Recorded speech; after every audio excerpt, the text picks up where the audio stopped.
ಲೋಕಸಭೆ ಚುನಾವಣಾ ದಿನಾಂಕ ಘೋಷಣೆಗೆ ಕೌಂಟ್ ಡೌನ್ ಶುರುವಾಗಿದ್ದು ಕೇಂದ್ರ ಚುನಾವಣಾ ಆಯೋಗದಿಂದ ಸಂಜೆ 5 ಗಂಟೆಗೆ ದಿನಾಂಕ ಪ್ರಕಟ ಮಾಡುವಂತಹ ಸಾಧ್ಯತೆ ಇದೆ. 5 ಗಂಟೆಗೆ ಸುದ್ದಿಗೋಷ್ಠಿ ನಡೆಸಿ ದಿನಾಂಕ ಪ್ರಕಟ ಮಾಡುವ ನಿರೀಕ್ಷೆ ಇದ್ದು ಇವತ್ತು ಸಂಜೆ 5 ಗಂಟೆಗೆ ಚುನಾವಣಾ ಆಯೋಗ ದಿನಾಂಕ ಪ್ರಕಟ ಮಾಡಲಿದೆ ಅನ್ನುವಂತಹ ಮಾಹಿತಿ ಲಭ್ಯವಾಗಿದೆ. ಇನ್ನು ಪ್ರಮುಖವಾಗಿ ಏಪ್ರಿಲ್ ಮೊದಲ ವಾರದಿಂದ ಮೇ ಮೊದಲ ವಾರದವರೆಗೂ ಚುನಾವಣೆ ನಡೆಯಬಹುದು ಅನ್ನುವಂತಹ ಅಂದಾಜನ್ನ ಮಾಡಲಾಗ್ತಾ ಇದ್ದು ದೇಶಾದ್ಯಂತ 8 ರಿಂದ 9 ಹಂತಗಳಲ್ಲಿ ಚುನಾವಣೆ ನಡೆಸಲಾಗುತ್ತೆ ಅನ್ನುವಂತಹ ಮಾಹಿತಿ ಕೂಡ ಲಭ್ಯವಾಗಿದೆ. ಇದು ಸಾಧ್ಯತೆಗಳು ನಾವೀಗ ಹೇಳ್ತಾ ಇರೋದು.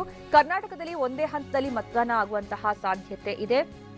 ದೇಶಾದ್ಯಂತ 8 ರಿಂದ 9 ಹಂತಗಳಲ್ಲಿ ಚುನಾವಣೆ ನಡೆಯುವಂತಹ ಸಾಧ್ಯತೆ ಇದ್ದು ಕರ್ನಾಟಕದಲ್ಲಿ ಒಂದೇ ಹಂತದಲ್ಲಿ ಮತದಾನ ಮುಗಿಯುವಂತಹ ಸಾಧ್ಯತೆ ಇದೆ. ರಾಜ್ಯಗಳ ವಿಧಾನಸಭಾ ಚುನಾವಣೆಯ ದಿನಾಂಕ ಕೂಡ ಈ ಸಂದರ್ಭದಲ್ಲೇ ಘೋಷಣೆ ಮಾಡುವಂತಹ ನಿರೀಕ್ಷೆ ಇದೆ. ಲೋಕಸಭೆ ಚುನಾವಣೆ ಜೊತೆಗೆ ವಿವಿಧ ರಾಜ್ಯಗಳ ವಿಧಾನಸಭಾ ಚುನಾವಣೆ ದಿನಾಂಕವನ್ನು ಕೂಡ ಒಟ್ಟಿಗೆ ಅನೌನ್ಸ್ ಮಾಡುವಂತಹ ಸಾಧ್ಯತೆ ಇದ್ದು ಆಂಧ್ರಪ್ರದೇಶ, ಒಡಿಶಾ, ಅರುಣಾಚಲ ಪ್ರದೇಶ, ಜಮ್ಮು ಕಾಶ್ಮೀರ, ಸಿಕ್ಕಿಂ ವಿಧಾನಸಭಾ ಚುನಾವಣೆಯ ದಿನಾಂಕವೂ ಕೂಡ ಇವತ್ತೇ ಒಟ್ಟಿಗೆ ಘೋಷಣೆ ಮಾಡುವಂತಹ ಸಾಧ್ಯತೆ ಇದೆ.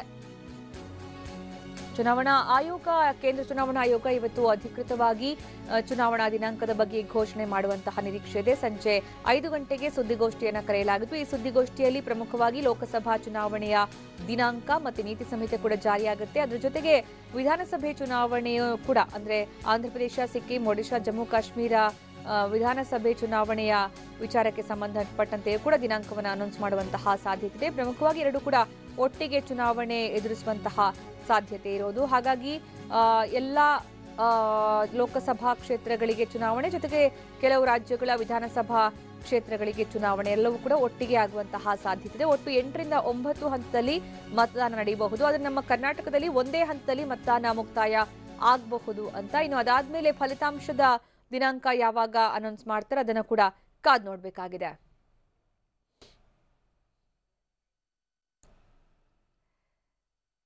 ಇನ್ನು ಮೇ ಕೊನೆಯ ವಾರದಲ್ಲಿ ಅಥವಾ ಜೂನ್ ಆರಂಭದಲ್ಲಿ ಫಲಿತಾಂಶ ಇರಬಹುದು ಅನ್ನುವಂಥದ್ದು ಕೂಡ ಅಂದಾಜು ಮಾಡಲಾಗ್ತದೆ. ಮೇ ಕೊನೆಯ ವಾರ ಅಂದ್ರೆ 20ರ ನಂತರ ಫಲಿತಾಂಶ ಇರಬಹುದು ಅಂತ. ಯಾಕಂದ್ರೆ ಮೇ ಮೊದಲ ವಾರ ತನಕ ಚುನಾವಣೆ ಆಗೋಗುವಂತಹ ಸಾಧ್ಯತೆ ಇದೆ. ಏಪ್ರಿಲ್ ಮೊದಲ ವಾರದಿಂದ ಮೇ ಮೊದಲ ವಾರ ತನಕ ಅಂದ್ರೆ 1 ತಿಂಗಳ ತನಕ ಚುನಾವಣೆಯ ಪ್ರಕ್ರಿಯೆಗಳಿರುತ್ತೆ. ಅದಾದ ಮೇಲೆ ಚುನಾವಣಾ ಫಲಿತಾಂಶ ದಿನ ಬರಬಹುದು. ಮೇ 20ರ ನಂತರ ಘೋಷಣೆ ಆಗುವಂತಹ ಸಾಧ್ಯತೆ ಇದೆ. ಮೇ 20ರ ನಂತರ ದಿನಾಂಕವನ್ನು ಘೋಷಣೆ ಮಾಡುವಂತಹ ಸಾಧ್ಯತೆ ಇದೆ. ಇನ್ನು ಕೆಲವೇ ಹೊತ್ತಲ್ಲಿ 2 ಗಂಟೆಗಳ ಸಮಯ ಅಷ್ಟೇ ಬಾಕಿ ಇರೋದು. 2 ಗಂಟೆಗಳಲ್ಲಿ ಈಗ ಸುದ್ದಿಗೋಷ್ಠಿಯನ್ನು ನಡೆಸಲಿದ್ದಾರೆ. ಕೇಂದ್ರ ಚುನಾವಣಾ ಆಯೋಗದಿಂದ ಮುಖ್ಯ ಚುನಾವಣಾ ಆಯುಕ್ತ ಸುನಿಲ್ ಅರೋರಾ ಸುದ್ದಿಗೋಷ್ಠಿಯಲ್ಲಿ ಈ ಬಗ್ಗೆ ಅನೌನ್ಸ್ ಮಾಡಲಿದ್ದಾರೆ. ಇನ್ನು ವಿಧಾನಸಭಾ ಕ್ಷೇತ್ರಗಳಿಗೆ, ರಾಜ್ಯದ ವಿಧಾನಸಭಾ ಕ್ಷೇತ್ರಗಳಿಗೂ ಕೂಡ ಇದೇ ಸಂದರ್ಭದಲ್ಲಿ ಚುನಾವಣೆ ನಡೆಸುವಂತಹ ನಿರೀಕ್ಷೆ ಕೂಡ ಇದೆ. ಒಡಿಶಾ, ಸಿಕ್ಕಿಂ, ಜಮ್ಮು ಕಾಶ್ಮೀರ ಜೊತೆಗೆ ಆಂಧ್ರ ಪ್ರದೇಶದ ವಿಧಾನಸಭಾ ಚುನಾವಣೆ ಕೂಡ ಇದೇ ಸಂದರ್ಭದಲ್ಲಿ ನಡೆಯಬಹುದು ಅಂತ ಅಂದಾಜಿಸಲಾಗ್ತಾ ಇದೆ.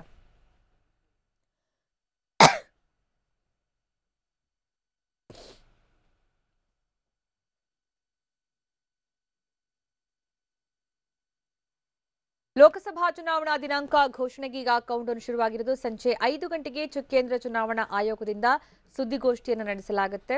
ಇನ್ನು ಏಪ್ರಿಲ್ ಮೊದಲ ವಾರದಿಂದ ಮೇ ಮೊದಲ ವಾರದ ತನಕವೂ ಮತದಾನ ನಡೆಯಬಹುದು ಅಂತ ಅಂದಾಜಿಸಲಾಗ್ತದೆ. ದೇಶಾದ್ಯಂತ 8 ರಿಂದ 9 ಹಂತಗಳಲ್ಲಿ ಮತದಾನ ನಡೆಯಬಹುದು. ಕರ್ನಾಟಕದಲ್ಲಿ ಮಾತ್ರ ಒಂದೇ ಹಂತದಲ್ಲಿ ಮತದಾನ ಮುಕ್ತಾಯ ಆಗಬಹುದು ಅಂತ. ಆಂಧ್ರಪ್ರದೇಶ, ಒಡಿಶಾ, ಅರುಣಾಚಲ ಪ್ರದೇಶ, ಜಮ್ಮು ಕಾಶ್ಮೀರ ಮತ್ತೆ ಸಿಕ್ಕಿಂ ವಿಧಾನಸಭಾ ಕ್ಷೇತ್ರಗಳಿಗೆ ಚುನಾವಣೆಯ ದಿನಾಂಕವನ್ನು ಪ್ರಕಟ ಮಾಡಲಾಗುತ್ತೆ. ಇನ್ನು ಉತ್ತರ ಪ್ರದೇಶದಲ್ಲಿ 80 ಲೋಕಸಭಾ ಕ್ಷೇತ್ರಗಳಿವೆ. ಮಹಾರಾಷ್ಟ್ರದಲ್ಲಿ 48 ಕ್ಷೇತ್ರಗಳಿವೆ. ಪಶ್ಚಿಮ ಬಂಗಾಳದಲ್ಲಿ 42 ಕ್ಷೇತ್ರಗಳಿದ್ರೆ, ಬಿಹಾರದಲ್ಲಿ 40 ಕ್ಷೇತ್ರಗಳು, ತಮಿಳುನಾಡಲ್ಲಿ 39 ಲೋಕಸಭಾ ಕ್ಷೇತ್ರಗಳು, ಮಧ್ಯಪ್ರದೇಶದಲ್ಲಿ 29, ಕರ್ನಾಟಕ 28, ಗುಜರಾತ್ 26, ಆಂಧ್ರಪ್ರದೇಶ 25, ರಾಜಸ್ಥಾನ 25, ಒಡಿಶಾ 21, ಕೇರಳ 20, ತೆಲಂಗಾಣ 17. ಈ ಬಗ್ಗೆ ಹೆಚ್ಚಿನ ಮಾಹಿತಿ ನೀಡ್ತಾರೆ ನಮ್ಮ ಪ್ರತಿನಿಧಿ ಹರೀಶ್. ಇನ್ನು ಕೆಲವೇ ಹೊತ್ತಲ್ಲಿ ಕೇಂದ್ರ ಚುನಾವಣಾ ಆಯೋಗ ಸುದ್ದಿಗೋಷ್ಠಿಯನ್ನು ನಡೆಸಲಿದೆ. ಇಡೀ ದೇಶವೇ ಕಾಯ್ತಾ ಇದೆ ಯಾವಾಗ ಚುನಾವಣೆ ನಡೆಯಬಹುದು ಅಂತ. ಹೌದು ಸುಕನ್ಯಾ, ಇನ್ನೇನು ಕೆಲವೇ ಕ್ಷಣಗಳಲ್ಲಿ ಚುನಾವಣಾ ಆಯೋಗ ಸುದ್ದಿಗೋಷ್ಠಿಯನ್ನ ನಡೆಸಲಿದೆ. ಸರಿಯಾಗಿ 5 ಗಂಟೆಗೆ ದೆಹಲಿಯ ವಿಜ್ಞಾನ ಭವನದಲ್ಲಿ ಸುದ್ದಿಗೋಷ್ಠಿಯನ್ನ ನಡೆಸಲಿದ್ದಾರೆ. ಮುಖ್ಯ ಚುನಾವಣಾ ಆಯುಕ್ತರಂತ ಸುನಿಲ್ ಅರೋರಾ ಅವರ ನೇತೃತ್ವದಲ್ಲಿ ಇತರ ಅಧಿಕಾರಿಗಳು ಒಂದು ಚುನಾವಣಾ ದಿನಾಂಕವನ್ನ ಘೋಷಣೆಯನ್ನ ಮಾಡ್ತಾರೆ. ಮುಖ್ಯವಾಗಿ 2019ರ ಲೋಕಸಭಾ ಚುನಾವಣಾ ದೃಷ್ಟಿಯಿಂದ ಈ ಒಂದು ಸುದ್ದಿಗೋಷ್ಠಿ ಮಹತ್ವವನ್ನ ಪಡೆದಿದೆ. ಇವತ್ತೇ ಚುನಾವಣಾ ದಿನಾಂಕವನ್ನ ಘೋಷಣೆಯನ್ನ ಮಾಡ್ತಾರೆ ಅನ್ನುವಂಥದ್ದನ್ನ ಹೇಳಲಾಗ್ತಿದೆ. ಅದ್ರ ಜೊತೆಗೆ ಲೋಕಸಭಾ ಚುನಾವಣೆ ಜೊತೆಗೆ 5 ರಾಜ್ಯಗಳ ವಿಧಾನಸಭಾ ಚುನಾವಣೆ ದಿನಾಂಕವು ಕೂಡ ಇವತ್ತೇ ಘೋಷಣೆ ಆಗುತ್ತೆ ಅನ್ನುವಂಥದ್ದನ್ನು ಕೂಡ ನಿರೀಕ್ಷೆಯನ್ನ ಮಾಡಲಾಗ್ತಿದೆ. ಮುಖ್ಯವಾಗಿ ಇವತ್ತಿನ ಸುದ್ದಿಗೋಷ್ಠಿಯಲ್ಲಿ ಮಹತ್ವವನ್ನ ಪಡೆದುಕೊಂಡಿರ್ತಕ್ಕಂಥದ್ದು ಎಷ್ಟು ಹಂತದಲ್ಲಿ ಚುನಾವಣೆ ಆಗಬಹುದು ಅನ್ನುವಂಥದ್ದು. 2014ರ ಚುನಾವಣೆಯನ್ನ ಗಮನಿಸಿದಾಗ 9 ಹಂತದಲ್ಲಿ ಇಡೀ ದೇಶಾದ್ಯಂತ ಚುನಾವಣೆಯನ್ನ ಮಾಡಲಾಗಿತ್ತು. ಈ ಬಾರಿಯೂ ಕೂಡ 8 ರಿಂದ 9 ಹಂತಗಳಲ್ಲಿ ಚುನಾವಣೆಯನ್ನ ನಡೆಸ್ತಾರೆ ಅನ್ನುವಂತಹದನ್ನ ಹೇಳಲಾಗ್ತಿದೆ. ಮುಖ್ಯವಾಗಿ 2004ರ ಚುನಾವಣೆಯನ್ನ ನಾವು ನೋಡಿದಾಗ 4 ಹಂತಗಳಲ್ಲಿ ನಡೆದಿತ್ತು. 2009ರ ಚುನಾವಣೆಯನ್ನ ನಾವು ನೋಡಿದಾಗ 5 ಹಂತಗಳಲ್ಲಿ ಚುನಾವಣೆ ನಡೆದಿತ್ತು. ಅದ್ರ ಜೊತೆಗೆ 2014ರ ಚುನಾವಣೆಯನ್ನ ನಾವು ಗಮನದಲ್ಲಿಟ್ಕೊಂಡಾಗ 9 ಹಂತದಲ್ಲಿ ಚುನಾವಣೆ ನಡೆದಿತ್ತು. ಈ ಬಾರಿ 8 ರಿಂದ 9 ಬಾರಿ ಚುನಾವಣೆ ನಡೆಯುವಂತಹ ಹಂತಗಳಲ್ಲಿ ನಡೆಯುವಂತಹ ಸಾಧ್ಯತೆ ಇದೆ ಅನ್ನುವಂಥದ್ದನ್ನ ಹೇಳಲಾಗ್ತಿದೆ. ಮುಖ್ಯವಾಗಿ ಆಯಾ ರಾಜ್ಯಗಳಲ್ಲಿ ಬೇರೆ ಬೇರೆ ಹಂತಗಳಲ್ಲಿ ನಡೆಯುತ್ತೆ. ಮುಖ್ಯವಾಗಿ ಕರ್ನಾಟಕದಲ್ಲಿ ಈ 2ನೇ ಅಥವಾ 3ನೇ ಹಂತದಲ್ಲಿ ಕರ್ನಾಟಕದಲ್ಲಿ ಚುನಾವಣೆ ನಡೀಬಹುದು ಅನ್ನುವಂಥದ್ದನ್ನ ಹೇಳಲಾಗ್ತಿದೆ. ಮುಖ್ಯವಾಗಿ ಇಡೀ ಕರ್ನಾಟಕದ 28 ಕ್ಷೇತ್ರಗಳಿಗೆ ಒಂದೇ ಹಂತದಲ್ಲಿ ಮತದಾನ ನಡೆಯುತ್ತೆ ಅನ್ನುವಂಥದ್ದು. ಅದು ಏಪ್ರಿಲ್ 10 ರಿಂದ 15ರ ಒಳಗೆ ಈ ಒಂದು ಮತದಾನ ಪ್ರಕ್ರಿಯೆ ನಡೆಯುತ್ತೆ ಅನ್ನುವಂಥದ್ದನ್ನ ನಾವು ಊಹೆ ಮಾಡ್ಕೊಳ್ಬಹುದಾಗಿದೆ. ಮುಖ್ಯವಾಗಿ ಉತ್ತರ ಪ್ರದೇಶದಲ್ಲಿ 3 ಹಂತಗಳಲ್ಲಿ ಚುನಾವಣೆ ನಡೆಯುತ್ತೆ. ಯಾಕಂತಂದ್ರೆ ಈಗಾಗಲೇ 80 ಕ್ಷೇತ್ರಗಳ ಇರ್ತಕ್ಕಂಥ ಅತಿ ದೊಡ್ಡ ರಾಜ್ಯ ಉತ್ತರ ಪ್ರದೇಶ. ಈ ರಾಜ್ಯದಲ್ಲಿ 3 ಹಂತಗಳಲ್ಲಿ ನಡೆಯುತ್ತೆ. ಅದ್ರ ಜೊತೆಗೆ ಬೇರೆ ಬೇರೆ ರಾಜ್ಯಗಳಲ್ಲೂ ಕೂಡ 9 ಹಂತದಲ್ಲಿ ಒಟ್ಟಾರೆ ಚುನಾವಣೆಯನ್ನ ಮುಗಿಸ್ಬೇಕು ಅನ್ನುವಂತ ನಿರೀಕ್ಷೆ ಚುನಾವಣಾ ಆಯೋಗಕ್ಕೆ ಇರ್ತಕ್ಕಂಥದ್ದು. ಯಾಕೆಂತಂದ್ರೆ ಈ ಹಿಂದೆ ಎಲ್ಲಾ ರಾಜ್ಯಕ್ಕೂ ಚುನಾವಣಾ ಆಯೋಗ ಭೇಟಿಯನ್ನ ಕೊಟ್ಟು ಬಂದಿದೆ. ಎಲ್ಲಾ ರಾಜ್ಯಗಳಲ್ಲೂ ಚುನಾವಣೆಯನ್ನ ನಡೆಸಲಿಕ್ಕೆ ಬೇಕಾದಂತಹ ಸಿದ್ಧತೆಯನ್ನ ಸಂಪೂರ್ಣವಾಗಿ ತಯಾರಿಯನ್ನ ಮಾಡ್ಕೊಂಡು ಬಂದಿರತಕ್ಕಂಥದ್ದು. ಈ ಹಿನ್ನೆಲೆಯಲ್ಲಿ ಇವತ್ತಿನ ಪ್ರೆಸ್ ಮೀಟ್ ಏನಿದೆ ಇಲ್ಲಿ ಬಹಳಷ್ಟು ಮುಖ್ಯವಾಗುತ್ತೆ. ಮುಖ್ಯವಾಗಿ ನಾವು ನೋಡಿದ್ರೆ ವಿಧಾನಸಭಾ ಚುನಾವಣೆಯನ್ನು ಕೂಡ ಇದೇ ಸಮಯದಲ್ಲಿ ಅನೌನ್ಸ್ ಮಾಡ್ತಾರೆ ಅನ್ನುವಂಥದ್ದು ಹೇಳಲಾಗ್ತಿದೆ. 5 ರಾಜ್ಯಗಳು ಮುಖ್ಯವಾಗಿ ಆಂಧ್ರ ಪ್ರದೇಶ, ಸಿಕ್ಕಿಂ, ಅರುಣಾಚಲ ಪ್ರದೇಶ, ಜಮ್ಮು ಕಾಶ್ಮೀರ ಮತ್ತೆ ಒಡಿಶಾ ಈ ರಾಜ್ಯಗಳಿಗೂ ಕೂಡ ಇವತ್ತೇ ವಿಧಾನಸಭಾ ಚುನಾವಣೆ ಘೋಷಣೆ ಆಗುವಂತಹ ಸಾಧ್ಯತೆ ಇದೆ. ಲೋಕಸಭಾ ಚುನಾವಣೆ ಜೊತೆಗೆ ವಿಧಾನಸಭಾ ಚುನಾವಣೆಗಳನ್ನು ಘೋಷಣೆಯನ್ನ ಮಾಡಿದ್ರೆ ತಗುಲಬಹುದಂತಹ ಖರ್ಚು ವೆಚ್ಚವನ್ನ ತಗ್ಗಿಸಬಹುದಾಗುತ್ತೆ. ಈಗ ಮಾನವ ಸಂಪನ್ಮೂಲವನ್ನು ಕೂಡ ತಗ್ಗಿಸಬಹುದಾಗುತ್ತೆ ಅನ್ನುವಂತ ದೃಷ್ಟಿಯಿಂದ 5 ರಾಜ್ಯಗಳ ಚುನಾವಣೆಯನ್ನು ಕೂಡ ಇದೇ ಲೋಕಸಭಾ ಚುನಾವಣೆಯ ಜೊತೆಯಲ್ಲೇ ಮಾಡುವಂತಹ ನಿರ್ಧಾರಕ್ಕೆ ಬರಬಹುದು ಅನ್ನುವಂತಹದನ್ನ ನಾವೀಗ ಊಹೆಯನ್ನ ಮಾಡಬಹುದಾಗಿದೆ. ಮುಖ್ಯವಾಗಿ ನಾವು ನೋಡ್ತಾ ಇರ್ಬೋದು, ಜಮ್ಮು ಕಾಶ್ಮೀರದಲ್ಲೂ ಚುನಾವಣೆಯನ್ನ ಮಾಡ್ಬೇಕಾ ಮಾಡಬಾರ್ದು ಅನ್ನುವಂಥದ್ದು ಕೂಡ ಸಾಕಷ್ಟು ಚರ್ಚೆಯಲ್ಲಿತ್ತು. ಕಳೆದ ತಿಂಗಳು ಜಮ್ಮು ಕಾಶ್ಮೀರಕ್ಕೆ ಕೇಂದ್ರ ಚುನಾವಣಾ ಆಯೋಗದ ಅಧಿಕಾರಿಗಳು ಭೇಟಿಯನ್ನ ನೀಡಿದ್ರು. ಯಾಕೆಂತಂದ್ರೆ ಜಮ್ಮು ಕಾಶ್ಮೀರ ಈಗ ಪ್ರಕ್ಷುಬ್ಧ ವಾತಾವರಣ ಇರತಕ್ಕಂಥದ್ದು. ಪಾಕಿಸ್ತಾನದಿಂದ ಪ್ರತಿದಾಳಿಗಳಾಗ್ತದೆ. ಹೆಚ್ಚಿನ ಸೇನಾ ತುಕಡಿಗಳನ್ನ ಈಗಾಗಲೇ ಜಮ್ಮು ಕಾಶ್ಮೀರಕ್ಕೆ ನೇಮಿಸಲಾಗಿದೆ. ಮತ್ತೆ ಚುನಾವಣೆ ನಡೆಯುತ್ತೆ ಅಂತಂದ್ರೆ ಇನ್ನೂ ಹೆಚ್ಚಿನ ಭದ್ರತಾ ಪಡೆಗಳನ್ನ ಅಲ್ಲಿ ನಿಯೋಜನೆಯನ್ನ ಮಾಡಬೇಕಾಗುತ್ತೆ.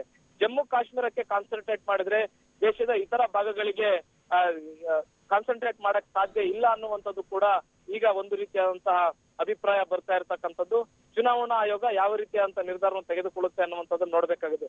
ಮುಖ್ಯವಾಗಿ 8 ರಿಂದ 9 ಹಂತದಲ್ಲಿ ನಡೆಯೋದಾದ್ರೆ ಪ್ರತಿ ಹಂತದಲ್ಲೂ ಕೂಡ ಭದ್ರತಾ ಸಿಬ್ಬಂದಿಗಳು ಹೆಚ್ಚಿನ ಸಂಖ್ಯೆಯಲ್ಲಿ ಬೇಕಾಗುತ್ತೆ.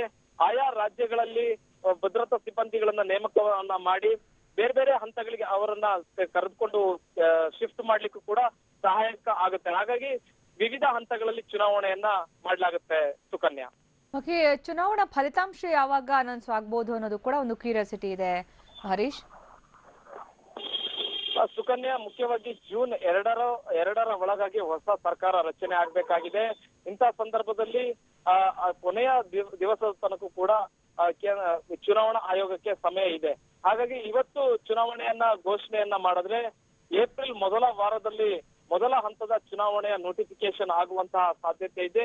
ಅಲ್ಲಿಂದ ಶುರು ಆದ್ರೆ ಏಪ್ರಿಲ್ ಮೊದಲ ವಾರದಿಂದ ಶುರು ಆದ್ರೆ ಮೇ 1 ಅಥವಾ 2ನೇ ವಾರದವರೆಗೂ ಕೂಡ 8 ರಿಂದ 9 ಹಂತದಲ್ಲಿ ಚುನಾವಣೆ ನಡೆಯುತ್ತೆ.